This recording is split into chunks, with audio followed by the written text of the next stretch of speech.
Line's good. Never on. Whoa. Hard. Hardly. Come on, Brent. Line's good. Got real close. The hair high, right? Try and hit 2/3. Have they saved it for her? Yes, they have.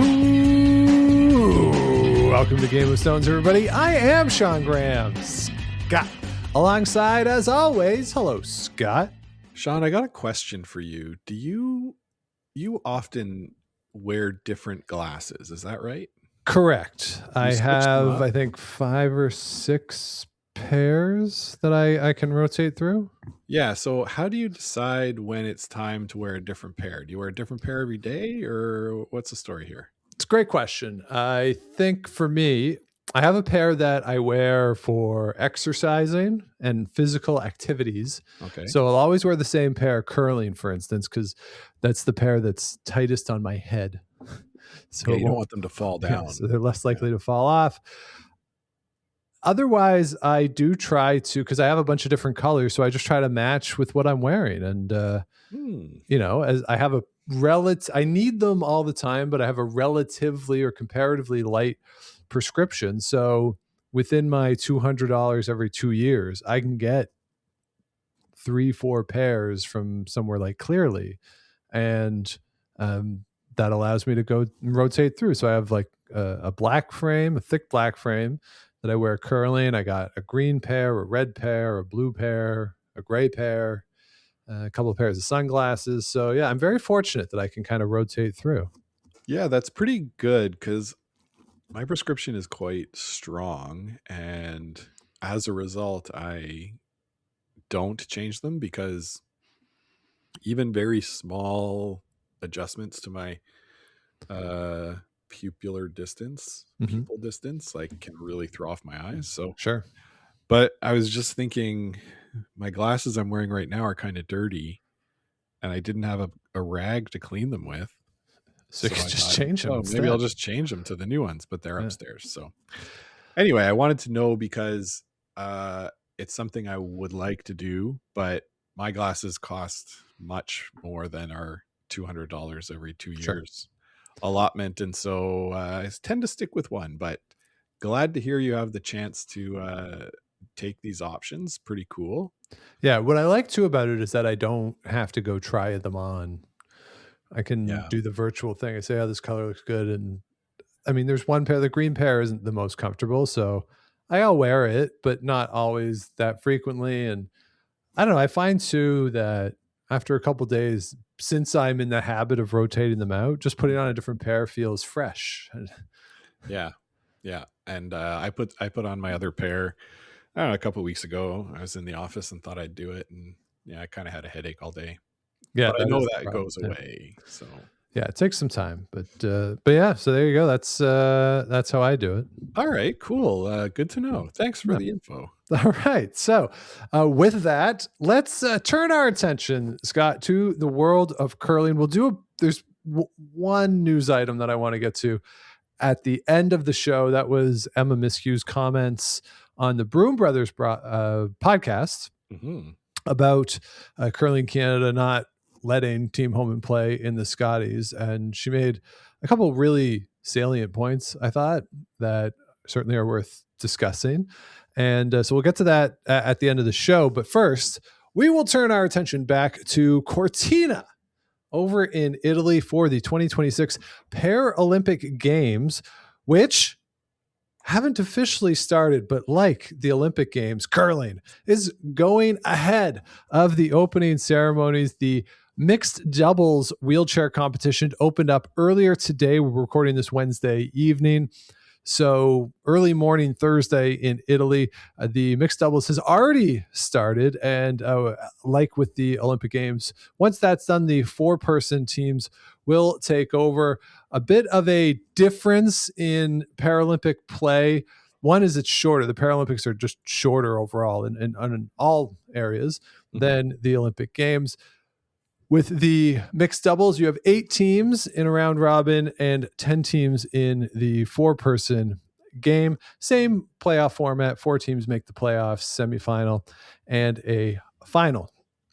So, Scott, let's go through these fields And we'll start with the mixed doubles. But before we get into the actual teams, I don't know if you saw this, Scott, but a delightful story, unless you're the World Curling Federation. Coming out of Cortina today, Devin Haru, I believe, broke this. Scott, are you familiar with the story? Do you know what I'm going to say? I don't know. Okay, this is great. We got some drama over in Cortina, but not over a touchstone as we had with Mark Kennedy, or if you remember 2022, the controversy between Canada and China on the burned rock there in that event. Nothing like that, Scott. We are looking at a heist. 2 rocks from the venue have been stolen ahead of the competition. So they are 2 rocks short as it is right now. So they are using the same stones for mixed doubles as they used during the mixed doubles during the Olympics, and 4-person rocks will be the same. The sets were not the same between the mixed doubles and the 4-person games at the Olympics, just so that you didn't have the Gallants and Mowats and Constantinis of the world throwing the same stones. So they're doing the same thing here in the Paralympic Games, but 2 rocks are gone, Scott. They left. They just walked away. Had enough. A rock heist. Wow. Yeah. So the story has been picked up internationally. One of the British outlets noted that they're valued at about 750 pounds, the 2 stones. Yeah. So I think for me, it's like, who, why, and how? Yeah, Sean, you could be a journalist asking these exact questions that journalists would have. Like, who's taking it? Like, what do you do? Like, what are you doing with it? You're putting it in your house? And like, yeah, they're valued at whatever, but like they're pretty useless, not as a set. Yeah, as Paul Gross told us, they're useless on their own. Yeah. But when in the right hands, they exact a type of poetry.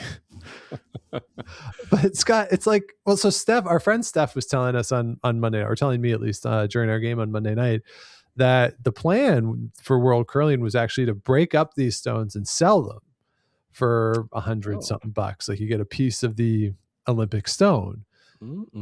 So, okay, you get a little memento, 2026 Olympics. Of course, everybody wants the Kennedy double touch stone.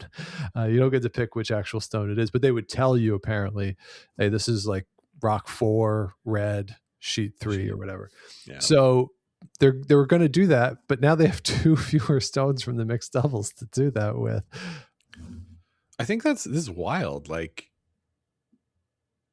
yeah, where did they go? Yeah. And how does things just go missing? Right? I don't know.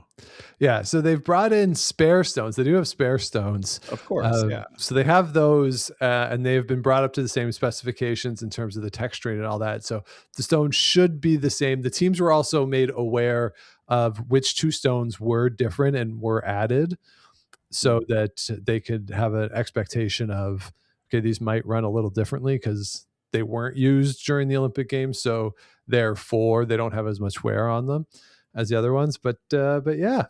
Wow. Were they, do you know if they were put into like one sheet, one of each color? Were they haven't specified that to us. Okay. That's not in the story, but the players apparently are aware. Interesting. Okay. Yeah.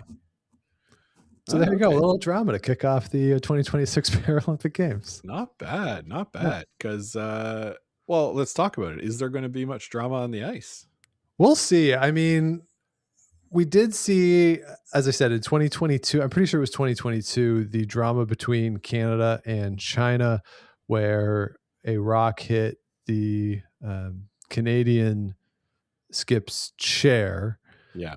And clearly was going out, but China left it in, which is their right as the non-offending team. But also kind of, yeah. So we could have something like that again. I think since there's no sweeping in the wheelchair game, and when you're throwing with the stick, you don't have the same opportunities to have burned rocks or perception of burned rocks. So I think the only real controversy you could have is something like what happened last time, where something in the house. Yeah, something in the house. Yeah. That would be it. So I hope not. I hope not too. And in terms of the games themselves and like who we think's going to win, I think the mixed doubles field is a little more wide open than the 4-person field, but let's get to it. Yes. And let me just correct myself here. I just looked up. It was 2018 when it was Mark Idison. It hit his 2018 chair back in 2018, not in 2022. So that's wild that's that long ago, because it doesn't feel like it was that long ago. No. So there you go. So all right, so we'll go through the mixed doubles teams here. Won't go into too much detail in terms of previewing the teams, just because the event has already started. So we'll go based on the world ranking. So we'll start, Scott, with the Koreans, the top ranked country in the world. It's Baek Hee-jin and Lee Young-suk. This country of South Korea won the 2024 World Championship in mixed doubles, but that was not this team. It was Cho Mink-young and Jeong Ta-yeong. So this team has actually never played in a World Championship, but they did beat that 2024 World Championship team. They also beat Kim Hae-min and Jeong Jun-ho, the 2025 Korean champions. And what's interesting to me, Scott, about the way Korea is working its wheelchair program is that they've created almost like a league system. So like what they do with the men's and women's play, they'll have their competition and that team will be Team Korea through the following season. Right. So what the situation has been is that Korea has been getting better and better, and the really good depth of field that they have is growing. And so now we have a situation where your 2024 world champions aren't in this field because another Korean team beat them out. And so the expansion of the wheelchair game in Korea is really a positive. And whereas most countries are still going with the national governing body picking the team, Korea's gone to a full-on just competition, win, you're in system for both the mixed doubles and the 4-person game. And they're seeing some pretty good results. And so even though this is a relatively unknown team internationally, since they haven't played in a world championship, just coming out of that system, out of that program, you got to think that there's some high expectations for the Korean side. Yeah, absolutely. Like you said, they're the number 1 ranked association. So they're producing good talent, and yeah, they should have high expectations this week. All right, next up, the second ranked country in the world. It is Japan. They are represented by Aki Ogawa and Noji Yakijima. These two players were on the 2010 Paralympic team back in Vancouver. But more importantly, Scott, these are your 2025 world champions. So they are coming in as the reigning world champs in the mixed doubles discipline. They went 4-2 in the round robin last year, beat Canada in the quarterfinal, Estonia in the semifinal, and then beat Scotland in the final. So for as much as Korea is the number 1 ranked association, I think given that these are the two individuals who are your reigning world champions, got to say that they are probably your favorites coming into the week. Probably. Yeah. They last world championships. Yeah. They beat Canada in that game that knocked Canada out. Yeah.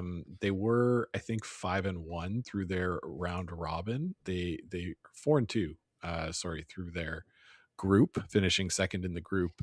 And that's why they had to play Canada, who was 6-0, out of their group. So they took the long way. Everybody plays quarterfinals, but they took a harder path than maybe some of the other teams, and managed to do it though, right? There's a lot of variance in mixed doubles. We say in wheelchair mixed doubles, there can be even more variance, lots of big ends.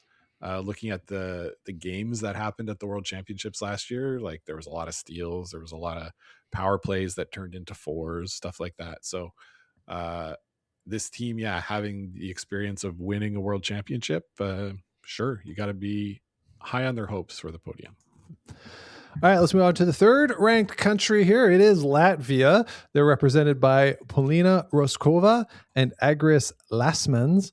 They are the 2024 world champions in the mixed doubles. Both these players were on the 2022 Paralympic team. They went 4-6 in the round robin there. They were unable to defend their world championship last year, obviously, since Japan won. They did go 3-3 and missed the playoffs there. We'll talk about what a bit of a complicated tie. Well, not really that complicated, but it was a cluster in their pool in the 2025 World Championship, which was bad for them and missing the playoffs, but good for another country that we'll get to.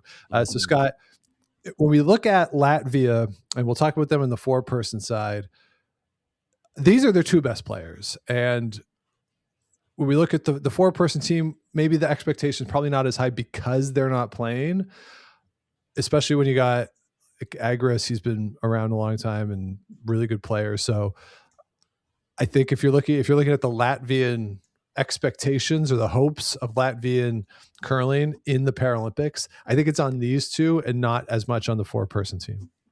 Yeah, I think that's right. Looking at their plus minus from the World Championships, they seem to be at near the top of the table for percentages. At that mixed doubles, you're right, these are the two best players, and they're going to be the ones that dictate how the Latvian experience, I guess, in curling at the Olympics or at the Paralympics is going to be remembered. All right, next up, Scott, it is Great Britain. Little bit of a more confusing situation for British curling here than we had at the Olympic Games, where the Olympic Games, it was just Scotland. England, Jonathan, guys, it's nice that you do it. We love you, but British curling, not too interested. The Paralympic side, the wheelchair game, England and Scotland are both pretty good. Both have good world rankings. So in both the four-person and in the mixed doubles, we have a even mix of English and Scottish players. So on the mixed doubles side, it is Joe Butterfield, who is English, and then Jason Keane, who is Scottish. Joe is relatively new to curling. She's a para-track athlete, 2016 Paralympic appearance. She's a thrower, and her event was taken off the athletics schedule for the Paralympics. So she's shifted over to the curling side. Scotland is your silver medalist from the 2025 World Championship, but that was Hugh Niblo and Charlotte McKenna, who were that team representing Scotland. So a bit of an unknown here for Joe Butterfield and Jason Keane, but just take Joe's background as a high-level athlete. So obviously she's got the athletic prowess, and yes, I realize that athletic throwing, like summer sport throwing, is different from throwing a rock on ice, but not so different that you can't pick it up and be successful, obviously. So I don't know, Scott. I think there's just the unknown with this team, but British curling is always going to put out a pretty strong team in all these competitions. Yeah. Do we know, Sean, why they were taken? Did they win the British trials, or were they placed? I believe they were appointed. Yes. Appointed. Yeah. So yeah, like a different team than won the world or was silver medalist last year, like you said. So a bit of an unknown. Yeah. We'll see how their week gets going, and we could see anything. All right, next up is the United States of America, represented by Laura Dwyer and Stephen Empt. This is the third Paralympic appearance for Empt. He is 56 years old, one of the older Paralympians over in Italy this year. This is the team that represented the United States at the 2025 World Championship. They went 4-2 in pool play, lost the tiebreaker to Japan for the final playoff spot out of that pool, and they lost that game to Japan 8-7. So they were 1 point out from the playoffs to the eventual world champions. So you can see how tight some of the margins are in not only the mixed doubles game, but when you're talking about playoffs and stuff in a relatively short round robin. This round robin is only going to be one game longer than last year at the World Championships. So key to get off to a good start. But Scott, this is obviously a very good team and a team that you would expect to be in the mix come the end of the week. Yeah, given their pedigree, the rank of the association and what they've done, what we've seen them do in the past, I'd put them in the running for the podium for sure. All right, next up is China, the wheelchair curling powerhouse of the world. This is they are represented by Wang Meng and Yang Jinchao. Wang was on the gold medalist team from the 2018 Paralympics. So we have a gold medalist on this team. This pairing won silver at the 2024 World Mixed Doubles Championship. And last year in 2025, they went 4-2. They lost the tiebreaker to both Japan and the United States. So it was a three-way tie between China, Japan, and the United States. Japan beat both China and the USA. The Americans did beat China. So, Scott, when we look at this particular team, obviously some success with a silver medal back in 2024 and a good week going 4-2 last year. And then you just look at Chinese wheelchair curling being the preeminent association in this discipline, in wheelchair curling, that, okay, maybe these two aren't the favorites given results that we have elsewhere in the field, but they're also like not the favorite, not the favorite. Not favorites, you know? Yeah. Like you said, did you say they were second in 2024? Yeah. So yeah, and Chinese mixed or Chinese wheelchair curling, we'll get to it when we talk the 4-person game, but a real powerhouse. So I would be pretty surprised if this team wasn't at least challenging for that top half. You know what? I'd be surprised if they didn't make the playoffs. Yeah, I agree. All right, Scott, let's move on to Estonia. I mentioned a team that benefited from a tie break. It is the Estonians, Katlin Rydbak and Ain Vilau. They went 3-3 at the 2025 World Championships, but they beat the defending champion Latvians in the round robin, and that was the game that got them into the playoffs. They held the tiebreaker over the Latvians, got into those playoffs, and then beat Norway in the quarterfinal. They did lose to Japan in the semifinal, but won the bronze medal over the Koreans. And Scott, that is what put them over the top to get in. They are the last team in this field in terms of qualifying via points. And they did get passed over in the rankings by Japan, but they held on to their spot by winning that bronze medal last year. I don't think this team is necessarily looking at as maybe a podium threat. Maybe they are, but especially in mixed doubles where anything can happen. But a really cool story for them to come through, really a high pressure event for them last year at the World Championship, and got the key wins when they need them. Yeah, absolutely. The key wins when they needed them, like you said, and anything can happen. They're obviously talented enough to be in the mix here, and we'll see who they're able to beat, right? If they're able to beat those teams that we are expecting to be in the top of the field, like China, US, and Korea. If they can beat one or two of those, then they'll absolutely be in the mix for that fourth playoff spot. All right, and the final team in the field, again, only an 8-team field here in the mixed doubles. It is the host Italians. They're ranked 9th in the world rankings. So it is Slovakia, who missed out based on points. But the Italians are represented by Orietta Berto and Paolo Ioriatti.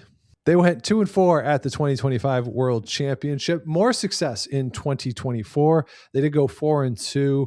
And beat Slovakia in the quarterfinal, lost to the Koreans in the semifinal, but ended up winning the bronze medal over the Japanese side. So again, they're in on points. So you kind of have this thing of like, well, okay, a host team and on points, like don't necessarily have the highest expectations of them, but this team, this pairing has been on the podium. But I do kind of think it's a little like an Estonia situation where the skill, the ability certainly is there, to make a run, but I think the pedigree of some of the other teams is a little higher, and I think it would take a lot for the Italians to be on the podium. Yeah, the variance is going to be high for this team. Yeah. So I agree, but we're not talking about the results from the first draw, right? Well, we can. I don't know what happened. They beat Korea. Okay. How about that? Yeah. It's a great start for them. So good start for them. They got Estonia next. We'll see how that one goes. And then China. So, if they're coming out of that 2-1, if they come out 2-1, that's pretty good. Yeah. You gotta like that. You gotta like that. 100%. And yeah, good start for them. And yeah, you can't downplay the crowd factor. Like the Italian fans were going nuts the whole Olympic Games. So they get that level of crowd support, stuff can happen. I hope so. Yeah. And what's cool is, again, with the different style of play, of course, with no sweeping, communication isn't as important. So the fans can go nuts the whole time. And just have at it, everybody. Just yell. Yeah. Why not? I like it. Yeah. So those are the 8 teams in the mixed doubles field. Scott, who do you like? I like, is it so boring to say China? Yeah, it's boring. Well, the 4-person it is. That's more interesting in the mixed doubles. Okay. I think for the podium, I like the US, China, and Korea in some order. Okay. Give me the US over Korea in the final and China getting the bronze. All right. I like Latvia, Japan, and the United States. I also like the United States here. Mm-hmm. But I'm going to go with, give me Latvia over Japan in the final. Hey, let's go. Okay. Baltic gold medal. Yeah, we like that, right? We like that. Yeah. All right, Scott, let's shift our attention over to the 4-person game. 10 teams are in the field here, and it is a mix of men and women all playing together. So let's start again with the number 1 ranked team in the world, and no surprise on who that is. It is China, represented by Wang Heixiao, alongside Chen Jianxin, Zhang Minglian, and Li Nana. 3 of these 4 players, Wang, Chen, and Zhang, were on the 2022 gold medal winning team. Wang and Chen were also on the 2018 gold medal winning team. So you have the back end players here are the 2-time defending gold medalists in the 4-person game. And then Li Nana is new from 2022, the only new player here on this team. At the 2025 World Championship, they went 9-2, beat Canada in the semifinal and South Korea in the final. Wang Heixiao is a 4-time world wheelchair curling champion, 2019, 2021, 2023, and 2025. You'll notice that those are all odd numbered years.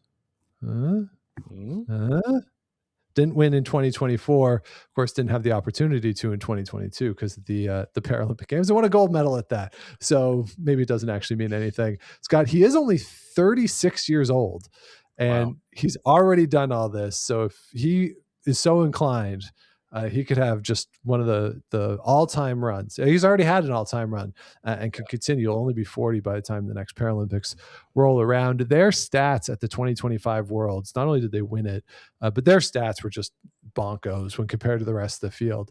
56% hammer efficiency. That was first in the field by a lot. Canada was second at 39%. So a 17% difference between first and second place. They also had a 79% force efficiency, which was first in the field by a ton. They gave up only 6 deuces in 13 games. Those were the only multiple point scores against the only team in the field who didn't give up a 3 or more. And part of the reason for that is Wang Heixiao is known for weight. He can throw the up weight, best in the world at it, and therefore that allows them to be defensive when they need to, and he can bail them out of tough spots. So, Scott, when you have a team and a player, especially at the skip position, who can get you out of jams, and the rest of the team, the rest of the lineup is very strong. Like, I know I'm kind of just waxing poetics about how great they are, but this has really just been a dynastic team in the wheelchair game, and it's going to take a monumental effort for anybody else to win. Yeah, they're like so far ahead in the rankings. I've got the rankings here. This is including this year, so this is not how they qualified. But the Chinese have 91.667 points. The next closest team is Canada at 68.254. They're like, that's crazy, 50% better on points than the next best team. That's pretty incredible. Yeah, obviously the favorite for the gold medal, and it would take a monumental effort to unseat them. All right, well then let's talk about some of the teams who will try to do that, and we'll go to Canada, second ranked association in the world in the 4-person game. This year they will be skipped by Mark Idison alongside John Thurston, Ina Forrest, and Kalinda Joseph. Gilbert Dash is the alternate. This is a change from the team that appeared at the 2025 World Championship. Mark Idison and Ina Forrest were the mixed doubles representatives. They had a good week. They went 6-0 and just lost that quarterfinal game. Mm-hmm. So Gilbert Dash was the skip at those World Championship, and John Thurston was the 4th thrower there. But by bringing back Mark Idison and Ina Forrest into the fold for the Paralympics, you have a lot of experience here.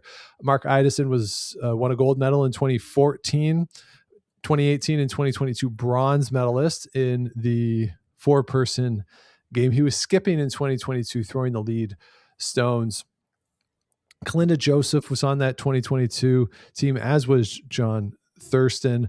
Ina Forrest is the most experienced on this team. This is going to be her 5th Paralympic appearance. She, in addition to the 2014 gold and the 2018-2022 bronzes, she won gold in Vancouver back in 2010.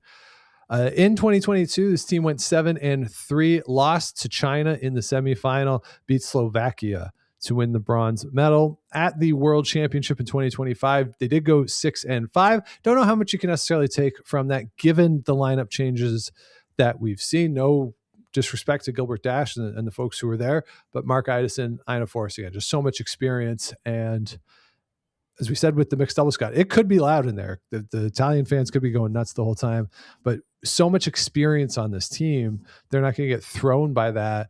And yeah, China, I think, is over, like, definitely the favorites by a lot, but Canada has got to be a medal favorite as well. Yeah, and a lot of experience, Sean. Also one of the oldest teams, I think, in the field, right? Average age is over 50 for those 5 players. So a lot of experience on the team. I think Canada's put together their best lineup. We'll see. Not having to field a team for the mixed doubles event means that they were able to put all their best players together in one shot, and we'll see. Yeah, and it's good in the sense of, yes, you have the most experienced team possible in the 4-person game, but you also maybe are slowing the development of some of the younger players. And we talked about this, I think, last year of, well, what happens now that they've missed the field, the Paralympics in the mixed doubles, and will this, like, I don't know. The next quad is going to be very interesting for the wheelchair program in Canada and what they decide to do. Yeah, absolutely. All right, Scott, let's move on to the 3rd ranked nation in the 4-person game. That is Sweden. They will be skipped by Vilo Peterson Dahl alongside Ronnie Persson, Sabrina Johansson, and Christina Olander. This is going to be the 3rd Paralympic appearance for Peterson Dahl. Sabrina Johansson was the alternate back in 2022.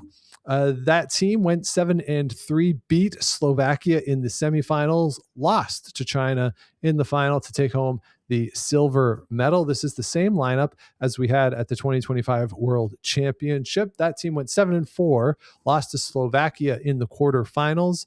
27% hammer efficiency. That was the 2nd lowest hammer efficiency of all of the playoff teams. So, Scott, they are going to have to be better in that regard to get back into playoff position. Yeah, but they're definitely capable. One of the best teams, like you mentioned, out there. So I see this team definitely posing a threat to all the other teams out there. All right, Scott, let's stay in Europe and let's go over to Norway, where the Norwegians are represented by Justine Stordal, Geir Arne Skogstad, Ole Fredrik Siversen, and Mia Larsen Sveberg. Stordal is the fourth stone thrower, but Skogstad is the skip of this team. Scott, Justin Stordal is making his 9th Paralympic appearance. First appearance back in 1988 in Seoul as a weightlifter. Wow. Then shifted over to sailing between 1996 and 2008. And then thought, what if the water was frozen? And shifted over to curling in 2010. So this will be his 5th Paralympics as a curler. This team went 4-6 in 2022, but Stordal did win the silver medal back in 2018. This is the same lineup as we had at the 2025 World Championship that went 6-5 in the round robin, lost to Canada in the quarterfinals, a 23% hammer efficiency. That was the worst of the playoff teams and had a negative point differential. Gave up 18 multiple scores against in 12 games. They're going to have to tighten up that defense here because they were the lowest ranked team to get into the playoffs.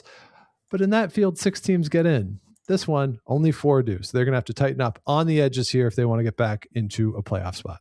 Yeah, absolutely. I think based on that, they are going to have some trouble not being able to convert with the hammer, not being able to force.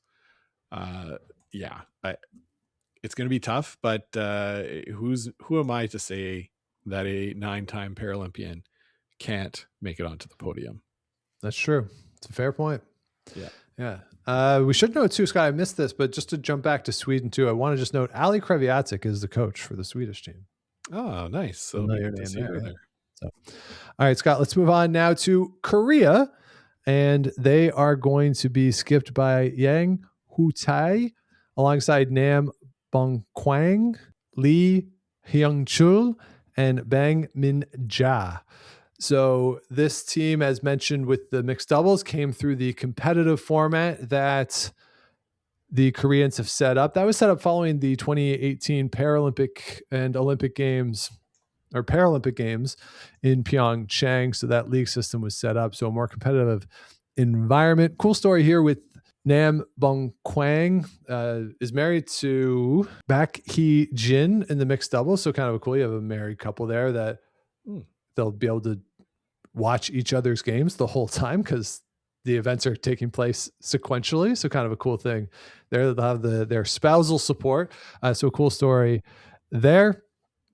And Scott, since Korea introduced this competitive system, they've only finished outside of the top 6 in the World Championship once.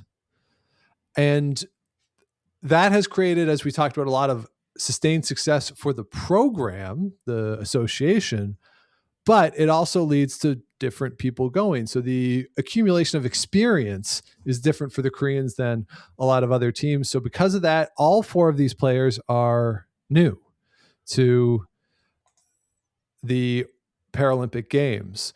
This team was essentially the same as was the 2025 World Championship team, but we have some lineup changes. Yang Hu-tae was the second in the 2025 Worlds. Lee Hyun-chul was the skip. So we have lineup changes.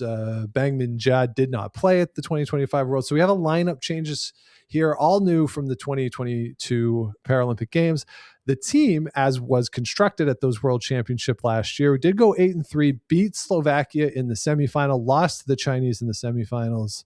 Lost to the Chinese in the finals for the silver medal, tied for 3rd in hammer efficiency at 35%, but they were able to steal 20 ends for 26 points in 13 games. So that's pretty impressive to me, but also denotes a bit of an aggressive style to be able to pull out almost a little more than a steal and a half per game. Yeah, pretty good.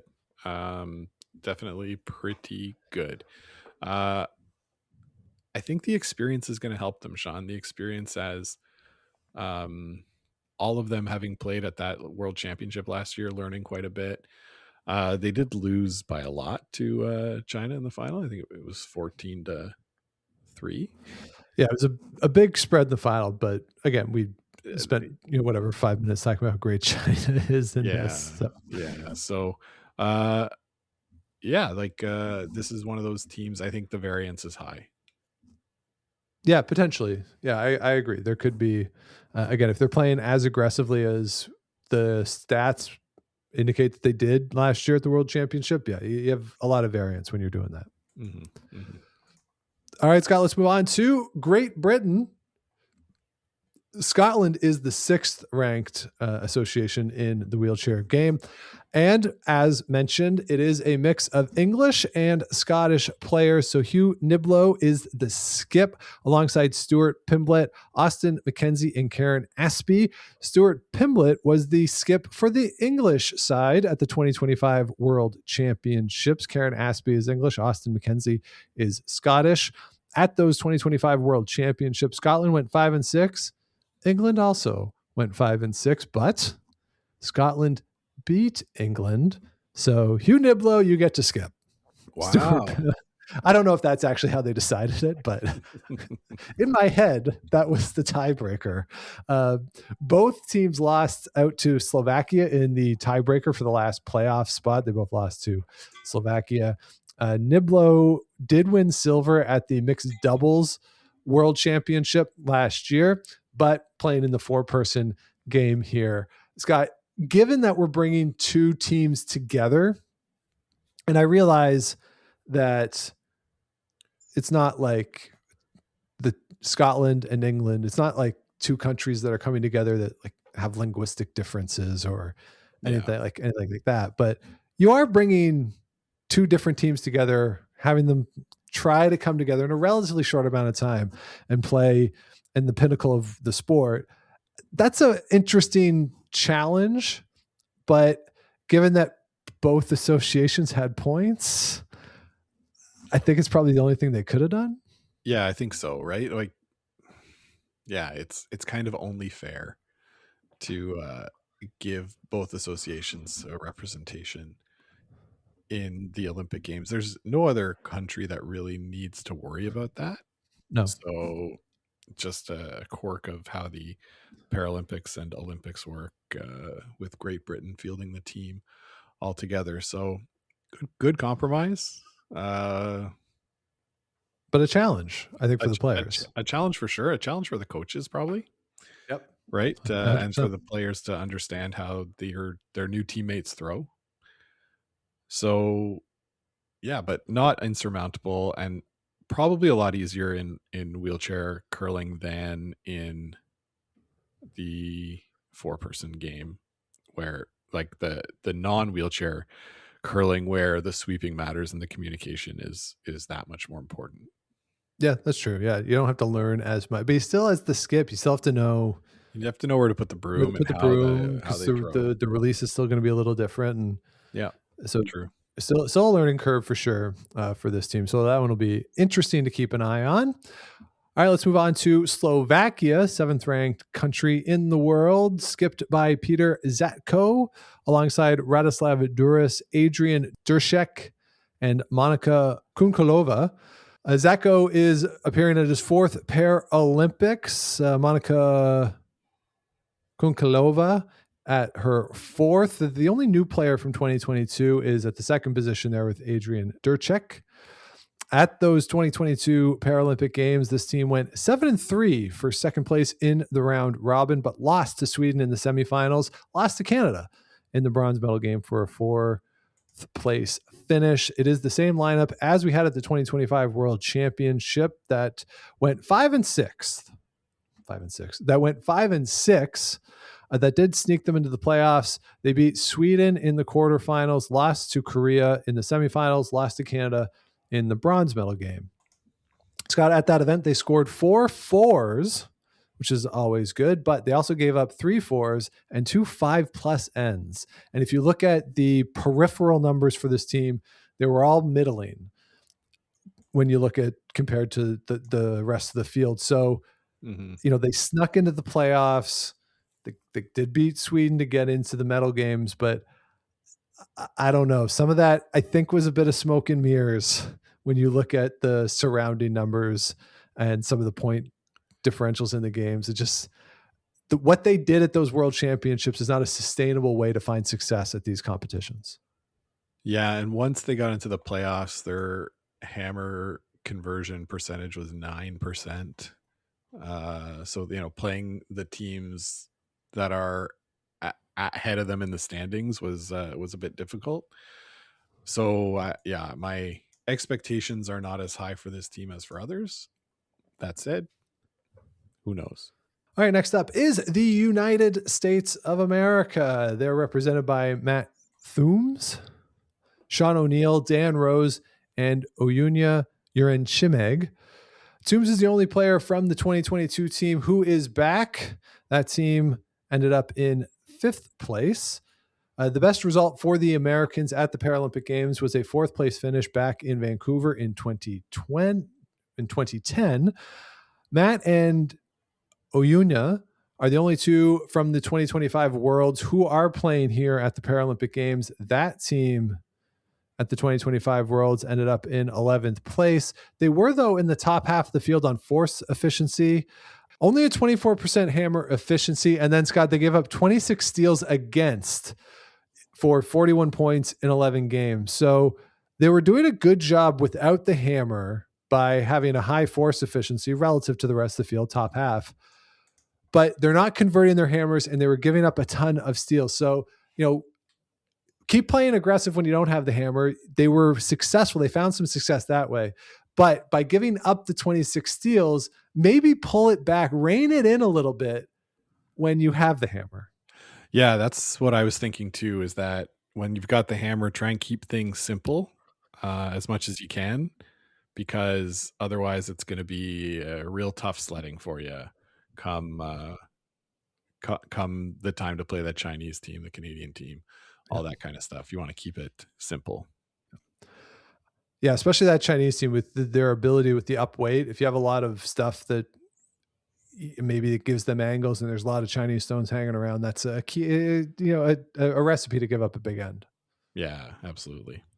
All right, Scott, let's move on to the 9th ranked team in this field. It is Latvia, represented by Sergej Giachenko, Ojar Bridis, Linda Mahir, and Adelaide Killian. This is the 3rd Paralympics for Giachenko. Giachenko played 3rd in 2022 at the Paralympics, the only returnee from that team here in 2026. The Latvians went 4-6 back in 2022, which was good for 9th place. Kind of nuts that 4-6 got them only 9th place. It was the country's best result at a Paralympics. Bridis was skipping the team at the 2025 Worlds. Giachenko was throwing 3rd. Agris Lasman was throwing the last stone, but Agris is over in the mixed doubles here, as we talked about, probably the best player from the Latvian side. He's over playing in the mixed doubles. So we have now Giachenko moving up to throw the 4th, Bridis throwing 3rd. So essentially everybody has moved up. Adelaida is the only addition to this team, throwing the lead stones. And again, everybody has kind of been promoted a position from those world championships. And in those world championships, the Latvian side went 3-8. Worst force efficiency in the field at 35%, and gave up 25 multiples against in 11 games. So, Scott, not great numbers from that team in the 2025 Worlds, and then you're losing arguably their strongest player. So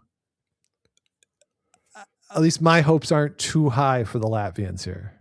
Yeah, it's going to be an uphill road for Team Latvia come this event. And so I don't really know what more to say other than, they've given up a lot of steals, given up a lot of points, and so they're really going to need to come together as a team to try and claw their way onto that fourth playoff spot. But my hopes are not high. It's going to be a challenge for sure. So let's go to the final team in the field. It is your host, the Italians, skipped by Egidio Marchesi, Fabrizio Beek, Matteo Rozzani, and Angela Minardi. First time at the Paralympics for the Italians since 2010. So, definitely benefit from being the host in that regard. This is the same team as appeared at the 2025 World Championship. They went 4-7, but pretty close in some of the peripheral numbers. They lost by a single point to Sweden and Latvia. 35% hammer efficiency, 43% force efficiency. In the aggregate, those are pretty good relative to the rest of the field. Pretty middling numbers, but they lost a couple extra close games and don't get into the playoffs. So in the aggregate, I think their numbers are not terrible and they have a chance to be competitive in this field, but something to keep note of. In those 2025 World Championships, they were dead last in the last stone draw. And if we have a similar situation as we had at those Worlds where there was a bunch of teams clustered together, that's not going to get the job done because you're going to have to be higher in those rankings. Again, if we're going to see a cluster like we saw last year. Yeah, I think so. Where they really faltered was they gave up 5 4-point ends. Everything else was like you said, middling numbers. I'd agree, but it was quite close. They gave up fewer stolen points than they got, so maybe a bit unlucky for them to finish as low as they did. I think we should be able to see, that crowd that we talked about earlier, maybe helping propel this team too. So I'd watch out for them. I wouldn't pick them to win the medal, but if we looked up at the end of the week and they're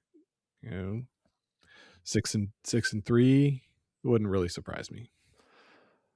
Yeah, no, they definitely have the potential to have a really good run here at the Paralympics. So Scott, those are the 10 teams in the field for the 4-person wheelchair events. Who do you like on the podium here? Well, I think, we talked up China so much, we'd be pretty dumb to not pick them to win. Obviously so much better than the other teams. Then give me Canada, and I'm going to take this ragtag thrown together Great Britain team. Okay. Up onto the podium. Okay. All right. I like the top 2 as well. Just for fun, I'll put Canada on top over China in the gold medal game. And then I like the Korean team as well to get on the podium here. So give me Canada, China, and Korea in that order. So there you have it. The 18 teams that will be competing at the Paralympic Games, 8 in the mixed doubles and 10 in the 4-person. So that'll be fun to watch. The games have already started in the mixed doubles. The event has already kicked off. I don't know, surprising result in that first draw. I hadn't seen that, Scott, that we already had the one. I don't know. Do you want to call it an upset? Yeah, that's a pretty big upset. Italy won as well. Is that the one I was talking about? I think so, yeah. Yeah, Italy won. Estonia beat Great Britain, and the US beat Latvia. Okay. Well, there you go. That's pretty good. So yeah, some pretty good. We saw in the US game, Latvia got a 4 with their power play, gave up a 3 the very next end, then some steals, and then a big 4 for the US in the last end, sort of broke it open, and they got the win. Nice. Okay. Good stuff. So things are off and rolling over in Cortina. They are not, I was wrong, Scott. They're not running these fully sequentially, even though the mixed doubles kicked off today. So the playoffs for the mixed doubles will take place, semifinals on Tuesday, the 10th. And then the medal games will be Wednesday, the 11th, coming up next week. And then for the 4-person game, semifinals will be Friday the 13th, with the bronze medal game taking place later there on the 13th. And the gold medal game will be next Saturday, the 14th of March, 3:00 local time over in Italy. So you can get up, have your Wheaties, have your orange juice, and watch the wheelchair gold medal match. Yeah, that'll be good. There's 2 draws a day for each discipline. So I guess that's how they're doing it. Yeah, that's a nice way to do it, I guess. Like, well, 2 draws for the mixed doubles Thursday, but 1 draw a day after that. Okay. Yeah. You can fit it in. I mean, maybe they should do this for the Olympics too. You could fit in 4 draws. Just do it. Why Just not? do it. Come on. You cowards at World Curling. Do it. Do it, cowards. Yeah. All right. So there you have it. Paralympics in Canada. Everything will be available through GEM. Not as wall to wall as the Olympic Games are in terms of the broadcast, but everything is available through GEM. So if you want to check it out there, other countries, I don't know, but presumably, I believe in the United States, everything through whatever the NBC app is called. Peacock, I believe, has coverage of the Paralympic Games. So usually, my understanding, whichever outlet has Olympic coverage, they also have the Paralympic coverage. That is typically the way. Yeah. So check it out wherever you are and however you can watch it. These games are usually really fun at the Paralympic Games. So encourage you to check it out. Mentioned Scott at the top, a couple bits of news. We won't get into too much detail about team breakups at this point, but Krista Scharf is not retiring, but is also not retiring, as well as a couple other members of that team. So that run has come to an end, at least for now, in Northern Ontario. So just want to note that, along with a bunch of other team breakups that have been announced. But Scott, the thing that caught my eye this week, news-wise, don't want to spend too much time on it because this, I think, is something to talk about in the summer when we have a little more time and there's not all these games going on. But it is an important point. Emma Miskew went on the Broom Brothers podcast, talked about how Curling Canada basically told them they can't play. They're not allowed to play in the Scotties. And we've talked about this before of how that kind of makes sense in that, given that Curling Canada with the Olympics says Scotties goes first, Briar goes after, just in how the schedule breaks, and they're thinking about TV coverage, all those things that Curling Canada thinks about. What that effectively means, though, is that now that we've seen in the last 2 Olympic cycles, the men's Olympic team can come play in the Briar. And what Emma was talking about, or the thing that caught my attention more than just the inability to defend their title, to go to another world championship, you're effectively taken out of that. But she also noted the prize money that Jacobs here is going to make the play. He's already clinched a playoff spot as we speak, but even coming back exhausted, those guys probably going to make the playoffs. And that's a guaranteed $30,000 essentially. Even if they're finished dead last, they get 2,500, but they're likely we're talking at least 5 figures for them to come back and get that prize money. And that is an opportunity the women's Olympic representative does not have. There is no prize money for winning the trials. You do get access to Canadian Olympic Committee funding that you don't get if you don't win the trials. But in terms of prize money, here's a pot of money that is available to the men that are not that is not available to the women. So for as much as Curling Canada has done a good job in equalizing the pay at the events, here's a situation where your best women's team doesn't have the same opportunity, both in terms of playing and competition and championships, both national and worlds, but financially they're disadvantaged compared to the men by going to the Olympics.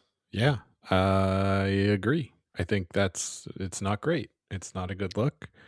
The easiest thing to do would be to say to the men's team, you can't play. Yeah. Right. Yeah. But these are both like really, really good teams who earn their money doing curling. And these are two huge paydays that obviously they both would like. You could move the Scotties a week earlier than it was held, and then you've got an extra week, because I think the Scotties ended on a Sunday. The team left for the Olympics Wednesday. Well, the mixed doubles started the Wednesday. The mixed doubles started, but the team I can't remember when left. they left. Like they left a couple of days after the Scotties to get situated, and yeah, Italy they had do some sort of a practice. camp too. I think with Jacobs. Yeah, somewhere they had a bit of a training camp. So if you give an extra week of a buffer for that, that's something that probably could be done, right? Yeah. They're already moving it up from their usual spot mid-February, and then you give them the option to play in it or not. Like they had already qualified, right? Which, Yep. you know, if you had a team win the trials who hadn't qualified for the Scotties, I mean, that would be pretty surprising. But you got to go to provincials. Yeah, go to provincials and win your spot. Then you don't have that question. But this team, like, she's right. That's a pretty big payday. And to be honest, they probably would have been in the finals at the very least. Yeah, I agree. So yeah, I think they do have access to different funding, but that's because they won the trials and nobody else did. And again, Jacobs has access to that funding too, and yeah, exactly, and still gets to go do this. I think for me, it's a question now of how nice can everybody play in terms of scheduling. Like, the slams have adjusted, and the Players Championship is moved up. That's more for Rock League than it is anything else. But do you have a situation where, I mean, we'll see what the situation with the landscape is in 4 years, but yeah, do you put the Scotties, say, first week of January so that the women's champion can go play in it? The challenge of that is Curling Canada wants people to travel and come to these events. The first week of January is dead in terms of travel. Like that first full week, people are less inclined to travel that close after the holiday break. So in terms of ticket sales, I don't know. I don't know what the actual right answer is. The only thing I know for sure is that you cannot put both the Brier and the Scotties after the Olympics, because then you're running the Brier at the same time as the Women's World Championship.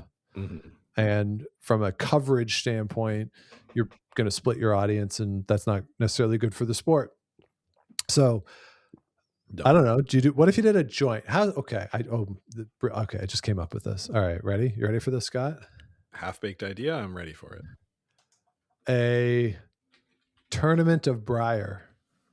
Ooh, you play Scotty's tournament of Montana Brier, where we figure out a way, add a fifth sheet, 4 draws a day, 2 men's, 2 women's. And it turns into it would have to be like a 12 or 13 day event with the same number of teams, but you run them both you just have like this giant celebration of Canadian curling after the Olympics, and the draw times end up being like 7 a.m., noon, 5 p.m., 10 p.m. And they all just, I obviously that does not work, but I don't know. I don't know what the answer is, because you can't do the Scotties before Christmas either. No. In an Olympic. That's too close after the trials.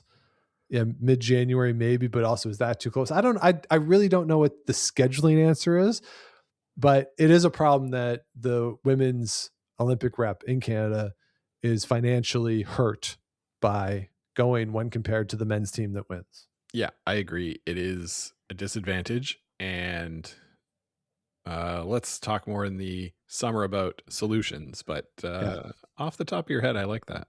Yeah. So, very salient points there from Emma Miskew in that interview. And you can check it out on the Broom Brothers podcast in its entirety. So there you have it. That's the goings on. We'll talk next week about what's going on in St. John's. It's been a fun week so far. The only thing I would just say real quick, Sandy McEwen, come on, man. What a shot. Oh, shot of the year, I think, so far. So Good far, on you. yeah. Good on you, Sandy. So reminded me a little bit of Joel Jordison. A little bit. Really, it's been a fun week so far out in St. John's. We'll be back next week to recap what's going on out in St. John's and preview the Women's World Championship, which kicks off a week from Saturday out in Calgary. So a lot going on in the world of curling. So if you want to hear that, everything else we got going on, please do subscribe wherever you get your podcasts, like, rate, comment, all that good stuff. Helps other people find the show, keeps us growing.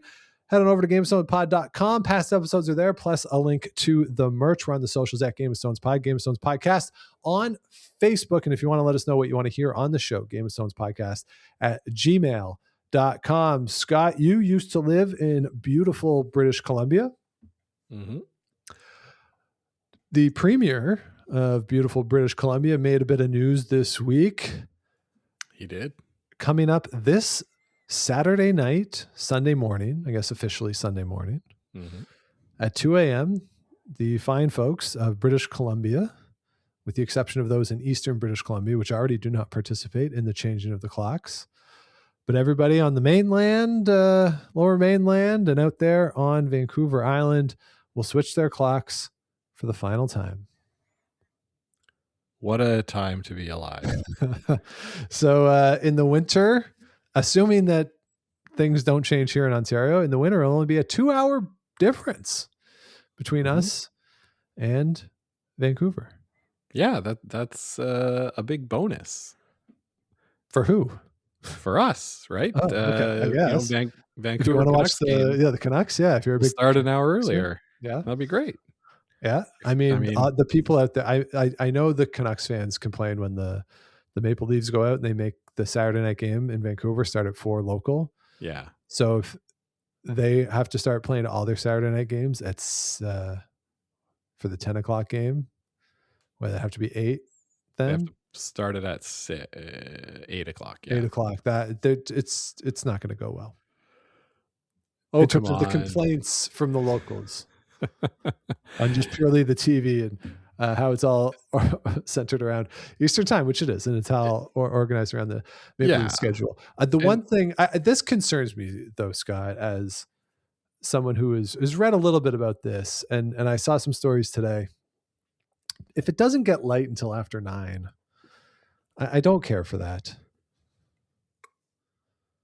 I'd much prefer, I think, permanent standard time than permanent daylight time. Yeah, I understand that. I think the justification to go to permanent daylight time is really you're switching to Mountain Standard Time. Yeah. Really. Yeah. Yeah, but the people in Mountain Time are a few hundred kilometers to the east. So I know. The where the sun is different. Yeah. It's still not good for the morning. No. And that's when the kids are out going to school, all that kind of stuff, right? And people driving in the dark in the morning to work. Yeah, not great. Could be a safety issue, and there's certainly safety concerns with the switching. Absolutely, like no question about it. Yeah, but with the kids, that'll take some getting used to. And there were times, Scott, that when I used to work over at on the Quebec side of the border, where a couple times I would have to get up early in the winter and get in around 7 o'clock. And I found that if I walked to work in the dark, like I felt worse than on my normal starting time was around 9, and I was walking to work in the light. Like I physically felt worse. Now that could also be because I was getting up 2 hours earlier and not necessarily going to bed 2 hours earlier. But these are things that I think about when I saw David Eby make that announcement. And it's the vitamin D too, getting that sunlight in the morning really helps kickstart your metabolism. But I think what the shame is, Sean, is that the Vancouver is losing their sports time zone advantage. That's true. Having baseball start at 4, having football on Sunday start at 10. That was, I mean, my friends are my favorite part about living out there, but that was my second favorite part about living out there, being able to have everything done so early, and then you can still go out, and yeah. So it'll still be 3 hours in the start. Every baseball game will still start 3 hours earlier. We'll still start at 4. The football, though, it's a thing. Yeah, but I guess it gives a little more time to sleep in before going to a game. But I don't love it. Yeah. So anyway, that's our very long way of saying, for those of you who live basically anywhere other than Arizona and Saskatchewan and Yukon and some parts of British Columbia and Northern Ontario, the time is changing this weekend. So that it is. Make sure you switch those clocks ahead Saturday night into Sunday morning. Don't be like my 9th grade geography teacher who showed up Monday morning an hour late for first period. We were sitting in the classroom for about 40 minutes before she showed up, and she got all the way, Scott, to Monday morning without realizing the time had changed. And we did not have a geography class that Monday morning. Well, Sean, things are different now, right? Where there's it's hard to miss it. Devices are changing for you automatically, and not to dox you too much and say how old you are, but when you were in 9th grade, there was not a lot of cell phone usage happening. It was an analog era. Soup's analog. Yeah. You know what time it was at my house? 12 o'clock. Yeah.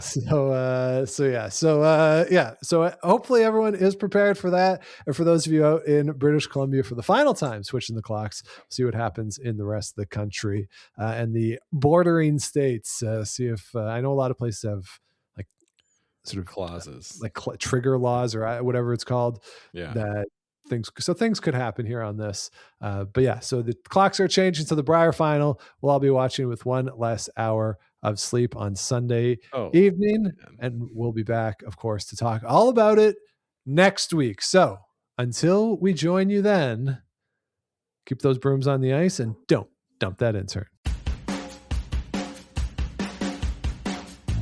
Make the final.